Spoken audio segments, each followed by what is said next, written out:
mais respeitados na promoção da democracia e dos direitos fundamentais dos cidadãos na Europa e no mundo.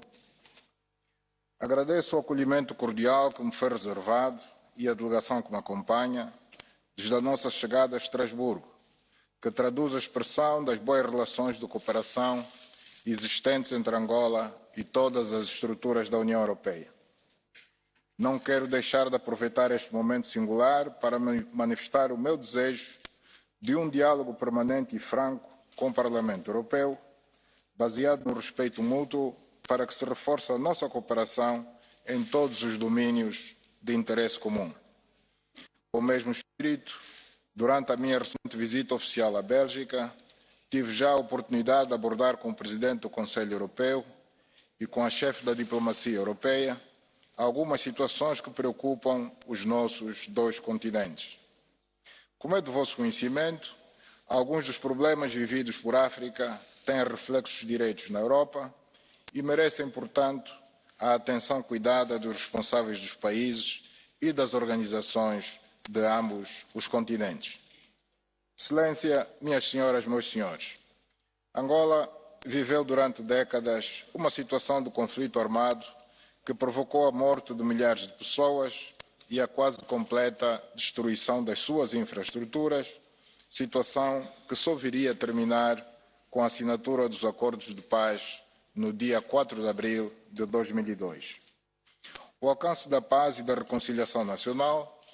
permitiu promover uma vasta campanha de construção e reconstrução e encetar uma nova etapa de reformas em todos os domínios da vida política, econômica e social, com ganhos visíveis na vida dos cidadãos. Apesar desse processo ter sido fortemente afetado pela crise econômico-financeira internacional e pela baixa do preço do petróleo no mercado internacional, isso não impediu que fosse assegurado o normal funcionamento das instituições democráticas, o exercício da justiça e a afirmação dos direitos e liberdades fundamentais dos cidadãos. Hoje, quando o país vive uma natural fase de transição política, o Executivo angolano continua empenhado em aprofundar o processo democrático e em melhorar as condições que permitam um ambiente favorável à diversidade de opiniões, à liberdade de expressão e, no geral, ao respeito pelos direitos fundamentais dos cidadãos. Desde 2008 que a República de Angola realiza eleições periódicas, livres, justas e transparentes, participadas por diferentes partidos e coligações de partidos, com vista a legitimar o poder, elegendo o Presidente da República, os deputados da Assembleia Nacional e a formação do Executivo do Governo. Temos uma Assembleia Nacional unicameral, com um total de 220 deputados, distribuídos entre 4 partidos políticos e uma coligação de partidos, de acordo com os resultados das eleições de agosto de 2017. Excelência, minhas senhoras, meus senhores, desde a minha investidura como Presidente da República, aos 26 de setembro de 2017, tenho procurado implementar políticas que beneficiem diretamente as populações, em concertação com todos os atores políticos e sociais da nação. O Executivo que dirijo tem focado a sua atenção na implementação de programas de estabilização macroeconômica e de consolidação fiscal, com vista a reduzir os efeitos da inflação e a normalizar o mercado cambial. Embora se verifique uma diminuição do peso do setor petrolífero na economia nacional, tal redução não é suficiente para superar os desequilíbrios existentes e não se reflete ainda na diversificação da economia e numa alteração estrutural das exportações e das receitas do Estado. Nos últimos anos, foi feito um grande esforço de reconstrução nacional, tendo-se investido bastantes recursos em infraestruturas e obras sociais, mesmo assim insuficiente para fazer face às necessidades de atendimento das empresas e das populações, no que diz respeito à energia, água, escolas e hospitais, por exemplo. Contamos, por isso, com a União Europeia como um importante parceiro que nos pode ajudar a superar os constrangimentos que ainda encontramos para colocar a economia angolana ao serviço do desenvolvimento, do progresso e do bem-estar das suas populações. Minhas senhoras, meus senhores, no quadro da moralização da sociedade, da criação de um melhor ambiente de negócios e de maior atenção ao investimento privado estrangeiro,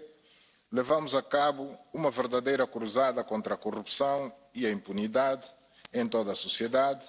com destaque para os chamados crimes do colarinho branco,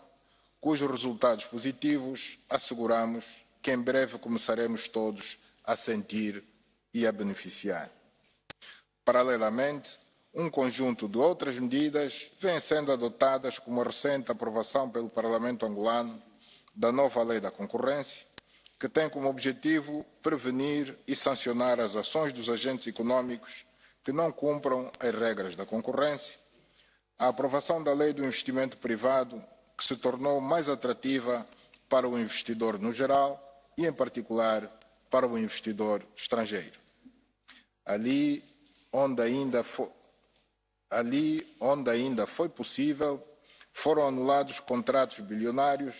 com a construção e gestão de importantes infraestruturas públicas, caso do Porto da Barra do Dande, por não se terem respeitado os mais elementares princípios da transparência e da concorrência. Foi aberto concurso público para novas licenças de telefonia móvel e a privatização em parte do capital da Angola Telecom. Estudos decorrem para a privatização em concurso transparente ou em bolsa de algumas empresas públicas de diferentes setores, incluindo o petrolífero. Foi há dias aprovado em Conselho de Ministros o novo modelo de comercialização dos diamantes, que acaba com os chamados clientes preferenciais, por outras palavras, privilegiados, que tinham o monopólio do negócio em detrimento das empresas produtoras e até da própria concessionária, a Indiama. Acreditamos que com esta medida veremos em breve o regresso das grandes empresas multinacionais do setor, quer das produtoras como das de comércio e de lapidação de diamantes. No mesmo quadro da moralização da sociedade, combate à corrupção e à impunidade, decorrem nos competentes órgãos de justiça processos crime contra aqueles cidadãos que presumivelmente terão lesado o Estado em centenas de milhões de dólares americanos. Aguardemos pelo seu desfecho. Foi ainda aprovada a Lei do Repatriamento de Capitais,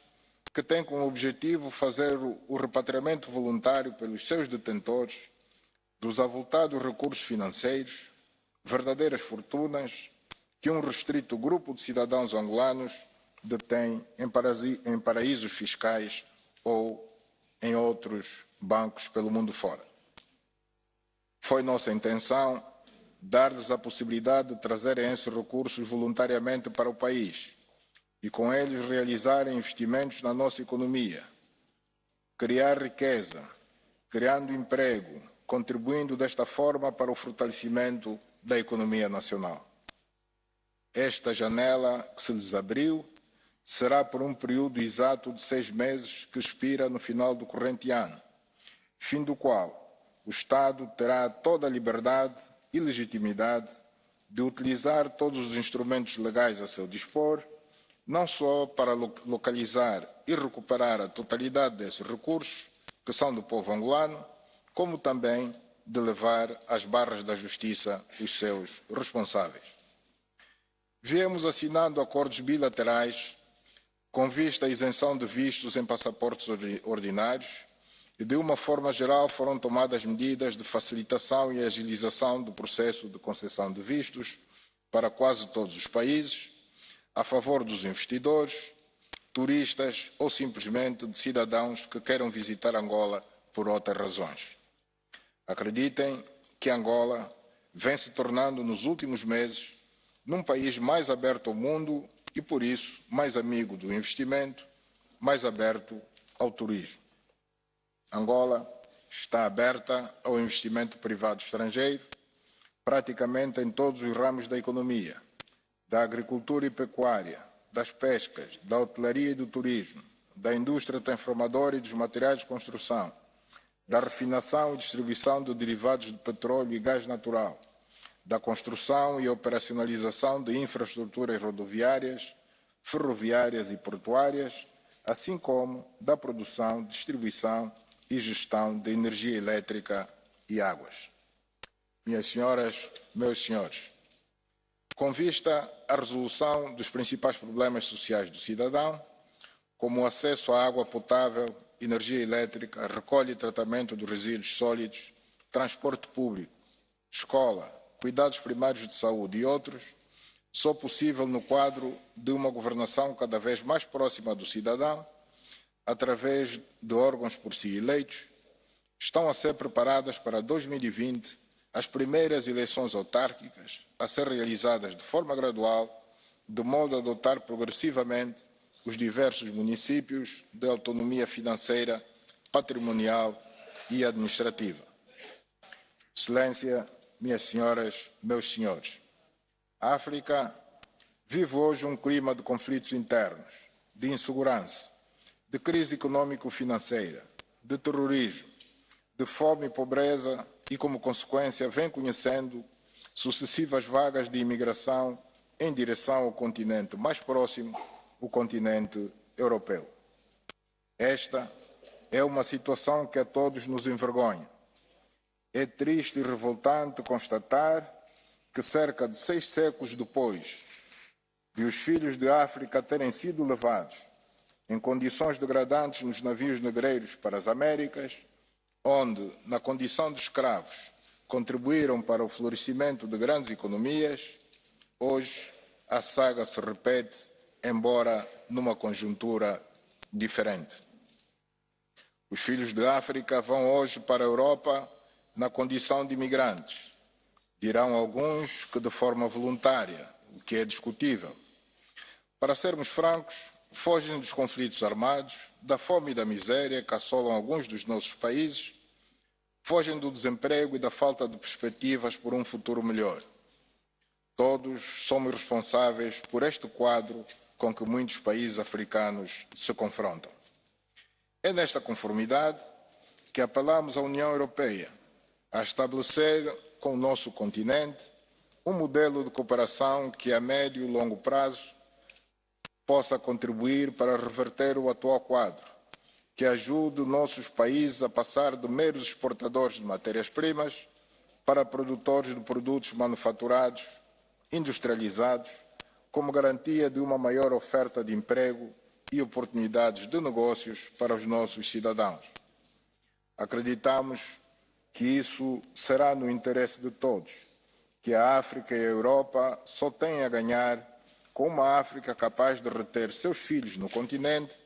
através de uma maior oferta de emprego e de melhores condições de vida no geral.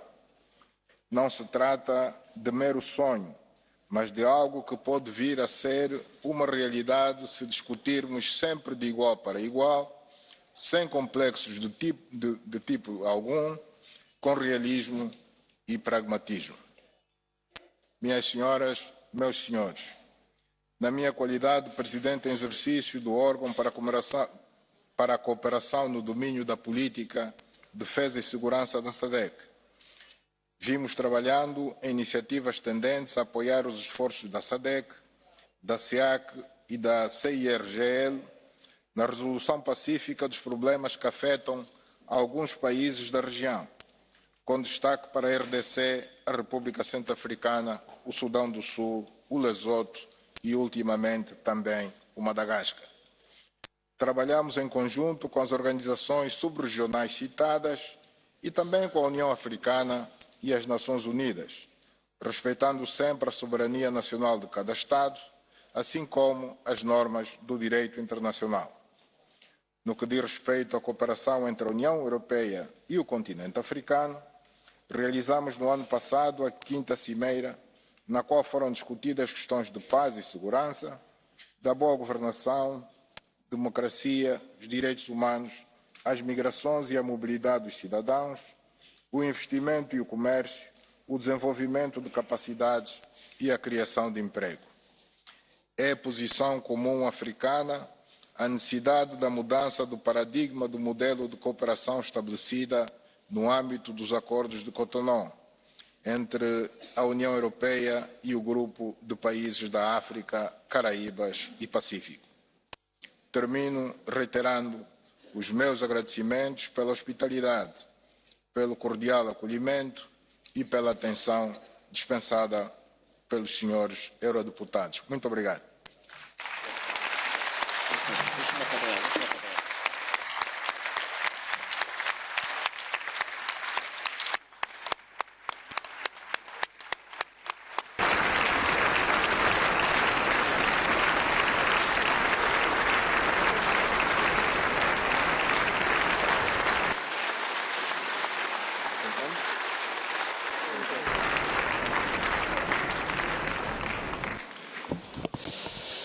Grazie signor Presidente.